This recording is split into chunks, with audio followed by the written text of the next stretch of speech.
यहाँ हम बात कर रहे हैं रस की। रस को काव्य की आत्मा या प्राण तत्व कहा जाता है। रस का शाब्दिक अर्थ है आनंद या निचोड़। काव्य को पढ़ने या सुनने में जो आनंद की अनुभूति होती है उसे रस कहा जाता है। साहित्य या काव्य से प्राप्त होने वाले आनंद को रस कहते हैं। दूसरे शब्दों में पाठक या श्रोता को किसी रचना को पढ़ने या सुनने में जो आनंद प्राप्त होता है साहित्य में उसे ही रस कहा जाता है।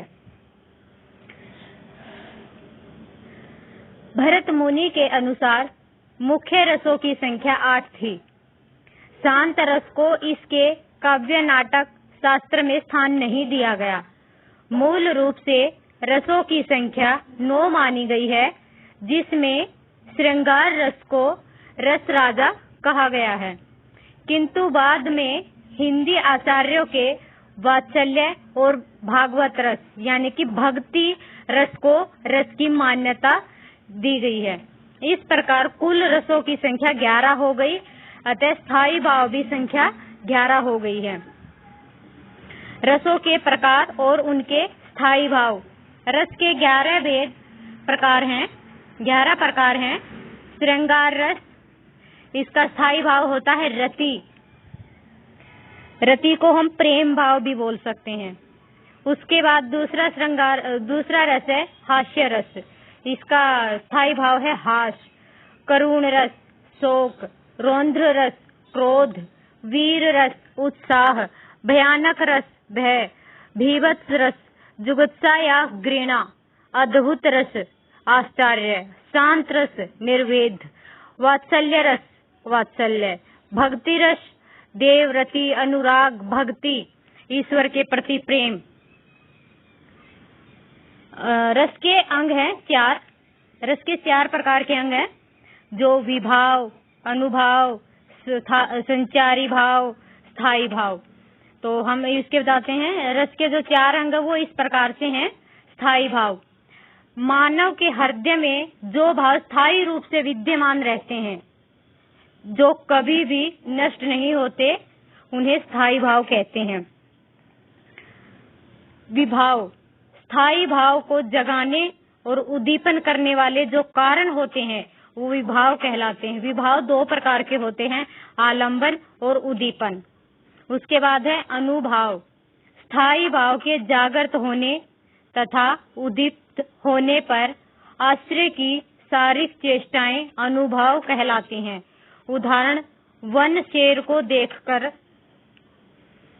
डर के मारे कांपने लगा, भागना आदि। अनुभाव 5 प्रकार के होते हैं, कायिक, वाचिक, मानसिक, सात्विक, आहाय।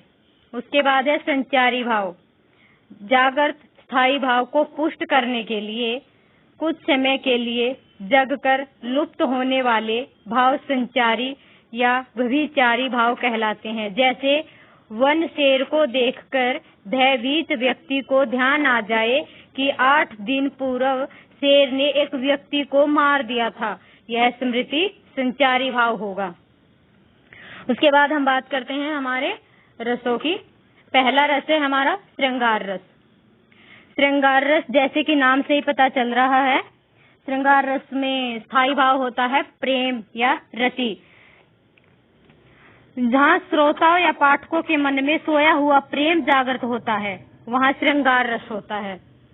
नायक और नायिका के सौंदर्य प्रेम संबंधित वर्ण जिस रस में किया जाता है वहाँ श्रृंगार रस होता है। श्रृंगार रस को रसराज या रसपति कहा गया है। इस रस का स्थायी भाव रति होता है। इसके अंतर्गत सौंदर्य, सुंदर वन, वसंत ऋतु, प्रकृति, पक्षियों का चहचहाना आदि के बारे में ही वर्ण किया जाता है। यानी हम यही बोल सकते हैं कि श्रृंगार रस का मतलब होता है जहाँ श्रोता या पाठक के मन में सोया हुआ प्रेम का जो भाव है वो जागृत हो जाता है, वहाँ श्रृंगार रस होता है। श्रृंगार रस के 2 भेद हैं, संयोग श्रृंगार और वियोग श्रृंगार। संयोग श्रृंगार जिस रस में नायक और नायिका के परस्पर मिलन, वार्तालाप, स्पर्श, आलिंगन आदि का वर्ण होता है, उस रस को संयोग श्रृंगार रस कहते हैं। उदाहरण के लिए, बतर्स लालच लाल की मुरली धरी लुकाए, सोह करे बोहनी हंसे देन कहे नहीं जाए। ये इसका उदाहरण है। तो हम इसका दूसरा उदाहरण भी देख सकते हैं। सीता का राम के प्रति प्रेम प्रकट करना, ये संयोग श्रृंगार है। उसके बाद आता है वियोग श्रृंगार। वियोग श्रृंगार, जहाँ नायक नायिका एक दूसरे से अलग हो जाते हैं, वहाँ वियोग रस उत्पन्न हो जाता है। जिस रस में नायक व नायिका का परस्पर जो प्रबल प्रेम हो लेकिन मिलन न हो, नायक और नायिका के वियोग का वर्ण हो जाता है, उस जगह पर वियोग रस हो जाता है। मतलब कि संयोग श्रृंगार का मतलब होता है जहाँ पे नायक और नायिका के मिलन और उनकी वार्तालाप का वर्ण होता है, वहाँ संयोग रस होता है। वियोग में जहाँ नायक और नायिका का मिलन न होकर उनका वियोग हो जाता, वहाँ पर वियोग श्रृंगार होता है। तो इसका उदाहरण हम देख लेते हैं। मधुबन तुम कत रहत हरे, विरह वियोग स्थान सुंदर के ठाठे क्यों न धरे। और इसमें एक है, निसी दिन बरसत नयन हमारे, सदा रहित पावस ऋतु हम पे, जब ते श्याम सिधारे। उसके बाद हमारा अगला रस है हास्य रस। हास्य रस एक प्रकार से होता है मनोरंजक।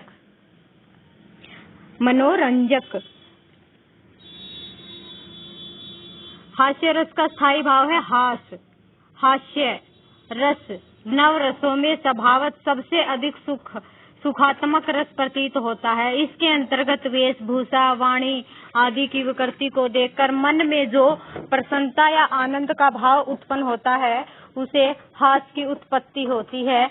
इसे ही हास्य भाव कहा जाता है। इस प्रकार हास्य दो प्रकार का होता है, आतंस्थ और प्रस्थ। आतंस्थ हास्य केवल हास्य के विषय को देखने मात्र उत्पन्न होता है, जबकि दूसरों को हंसते हुए देखने के लिए प्रस्थ हास्य रस प्रकट होता है। इसका उदाहरण है, बुरे समय को देखकर गंजे तू क्यों रोए, किसी भी हालत में तेरा बाल नबा का होए। उसके बाद है हमारा अगला रस है करुण रस। करुण का जो स्थायी भाव होता है वो होता है शोक। किसी प्रिय पात्र के न रहने पर होने वाले कलेश या दुख को ही हम शोक कहते हैं। किसी प्रिय पात्र के न होने पर जो हमें दुख होता है उसे हम शोक कहते हैं।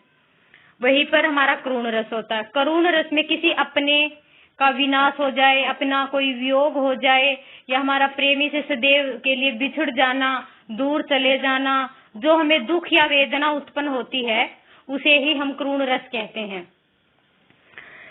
करुण रस का यहाँ पे हम उदाहरण देख लेते हैं।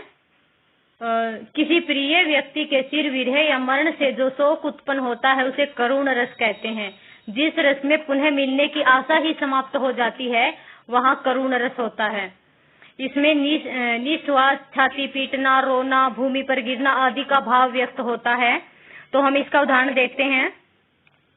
मेरे हृदय के हर्ष अभिमन्यु अब तू है कहाँ, दीर्घ खोलकर बेटा तनिक तो देख, हम सबको यहाँ, माना खड़े हैं पास तेरे, तू यहीं पर पड़ा, निज गुरुजनों का तो तुझे मान था बड़ा।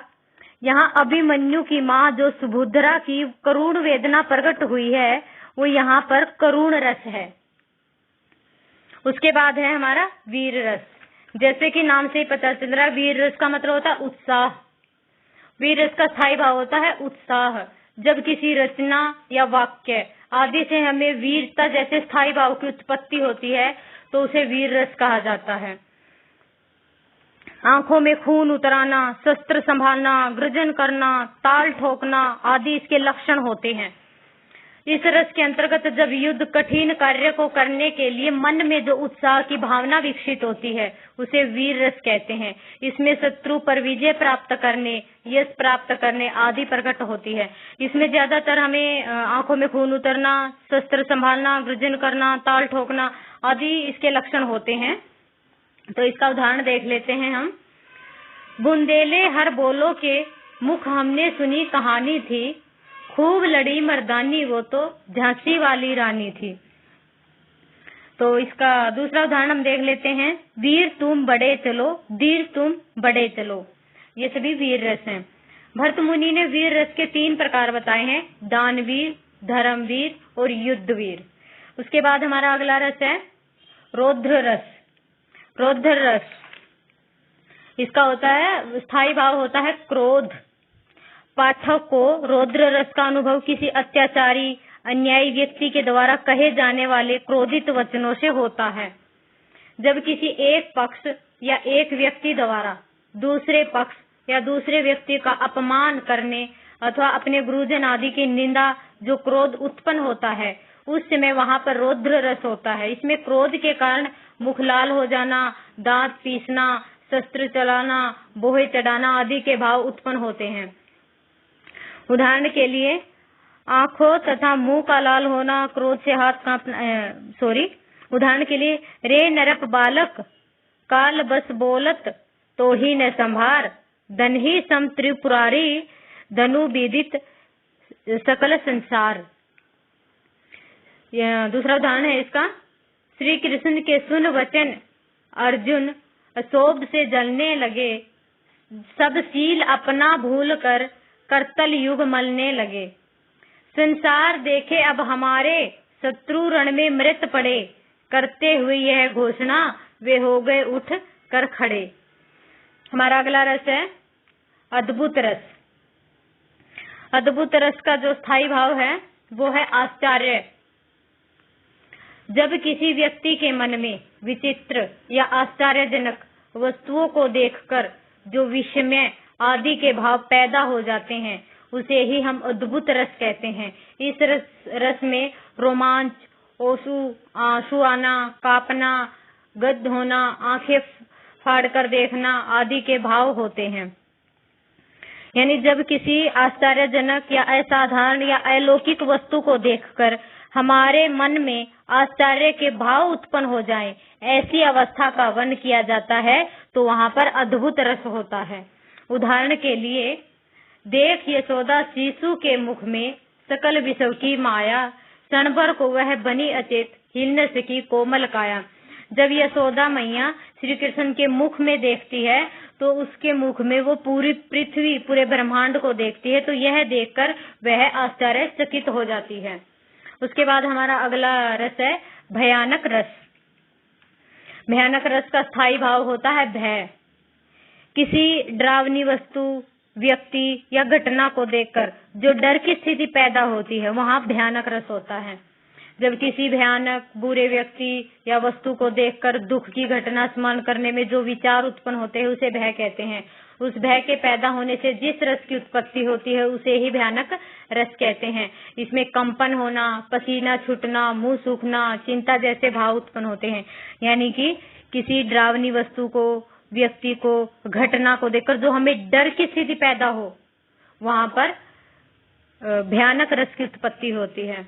इसका उदाहरण है अखिल यौवन के रंग उभार, हड्डियों के हिलाते कंकाल, कचों के चिकने काले, व्याल के चूली कास बिस्सिबार। भयानक रस के 2 भेद हैं, स्वनिष्ठ और परनिष्ठ। अगला रस है हमारा विभत्स रस। इसका स्थायी भाव है घृणा, यानी कि किसी चीज से हमें नफरत या घृणा होने लगे। घृणित वस्तुओं या घृणित व्यक्ति को देखकर उनके संबंध में मन में विचार करने या उनके संबंध में सुनकर मन में पैदा होने वाली घृणा ही विभत्स रस कहलाती है। उसके बाद हमारा अगला साधारण शब्दों में कह सकते हैं कि घृणा का होना ही आवश्यक होता है इसके अंदर।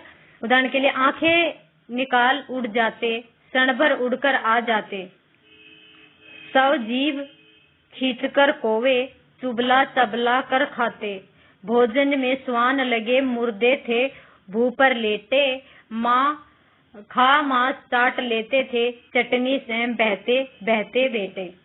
उसके बाद हमारा अगला रस है शांत रस। शांत रस का स्थायी भाव होता है मोक्ष, अध्यात्म की भावना उत्पत्ति होना। जहाँ पर हमें शांति या मोक्ष प्राप्त हो वहाँ पे शांत रस होता है। जिसका स्थायी भाव निर्वेद, निर्वेद बोल सकते हैं हम, जहाँ पर निर्वेद स्थायी भाव उत्पन्न हो। जब हृदय में तत्व ज्ञान आदि से वैराग्य भाव उत्पन्न होता है, उसे चित्त को शांति मिलती है। उस शांति को पढ़कर या पाठक को सुनकर शांत रस उत्पन्न होता है, जिसका स्थायी भाव निर्वेद या सम होता है। यानी कि जिस रस में मोक्ष और अध्यात्म की भावना की उत्पत्ति हो, उस रस को शांत रस नाम देना संभाव्य है। इसका स्थायी भाव निर्वेद होता है। शांत रस साहित्य में प्रसिद्ध 9 रसों में अंतिम रस माना जाता है। इसका कारण यह है कि भरत मुनि के नाट्य शास्त्र में जो रस विवेचन का आदि स्रोत है, नाट्य रसों के रूप में केवल 8 रसों का ही वर्ण मिलता है। लेकिन ये भरत मुनि ने शांत रस का प्रयोग नहीं किया। उसके बाद हमारा अगला रस है, तो हम इसका उदाहरण देख लेते हैं। मन रे तन कागज का पुतला, लागे बूंद बिनसी जाए छिन में, गर्भ करे क्यों इतना। या इसका अगला उदाहरण हम देख सकते हैं कि भारत माता का मंदिर यह, समता का संवाद यहाँ, सबका शिव कल्याण यहाँ, पावे सभी प्रसाद यहाँ। ये शांत रस का ही उदाहरण है। और एक उदाहरण और देख लेते हैं।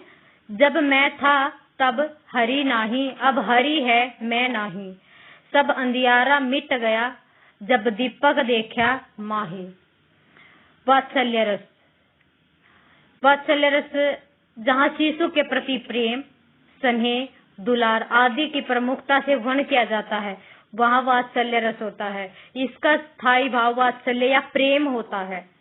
सूरदास ने वात्सल्य रस का सुंदर ही निरूपण किया है। तो इसका उदाहरण देख लेते हैं।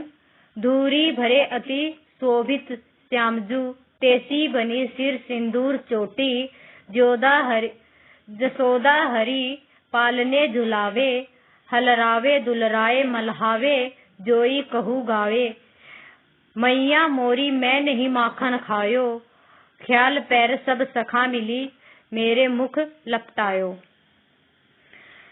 यानी कि जब बड़ों के हृदय में बच्चों के प्रति स्नेह प्रकट होता है, वहाँ वात्सल्य रस होता है। उसके बाद हमारा अगला रस है भक्ति रस।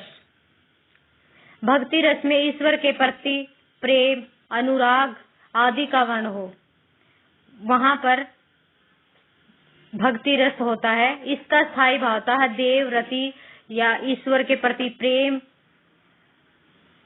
तो वहाँ पर भक्ति रस होता है। तो हम इसका उदाहरण देखते हैं। असुवन जल सींची सींची, प्रेम बेली बोई, मीरा की लगन लागी, होनी हो सो होई। यानी कि भक्ति रस में ईश्वर के प्रति प्रेम, ईश्वर के प्रति भक्ति आदि का स्थायी भाव होता है। और इसका स्थायी भाव हम देवरति, ईश्वर के प्रति प्रेम कह सकते हैं। ये